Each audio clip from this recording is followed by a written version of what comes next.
Okay, so today I want to talk to you all about anticipation, and specifically as it relates to anticipating what needs to take place in each and every single deal. So one of the things I want to do is I want to use an example in a deal I just closed on yesterday and how we were able to anticipate it all the way through and get paid on it. So if you just pan down here, so here's the deal that I bought March 20th, bought it for $187,000, and then we sold it yesterday, March 31st, for $203,000.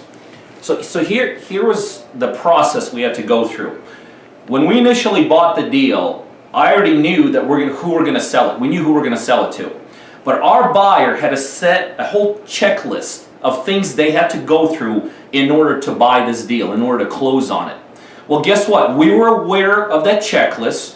We had to make sure that everything in this checklist was completed. And so when it was time to close on it, and they went through their internal checklist, everything checked out, and they closed it. So here's my point. So many times I see investors lose deals, and then when you talk to them, they're not sure why they lost them. And a lot of times it's nothing that they did incorrectly, it's the fact that their buyer was not satisfied with something. Something did not match up, some kind of due diligence piece did not fall together. So my contention is very simple. Always, especially when you're wholesaling deals, flipping deals, or anything like that, always be aware of what your back-end buyers need in order to complete the deals. Never be in the dark. It should never be a surprise to you if a deal falls apart. You should always know why you're closing a deal or why a deal falls apart.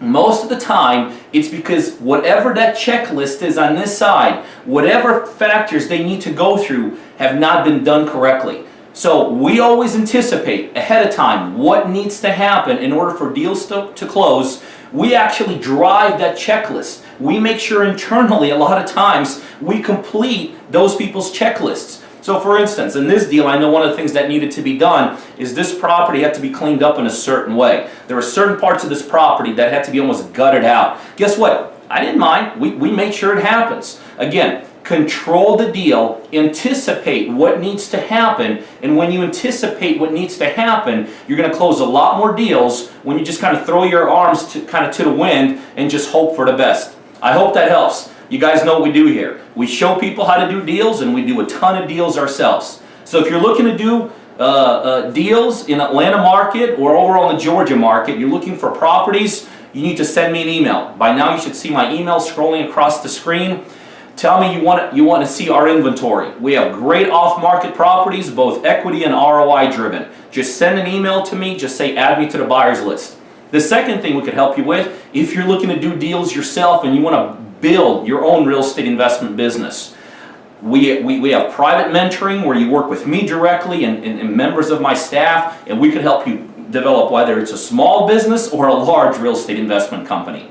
Also, send me an email to the email below me, to the email on the screen. Tell me how we could help you develop a business. Hey, I hope that helps. Remember, always anticipate what needs to happen for closing to take place and drive the deal forward and get those check marks checked off. Thanks.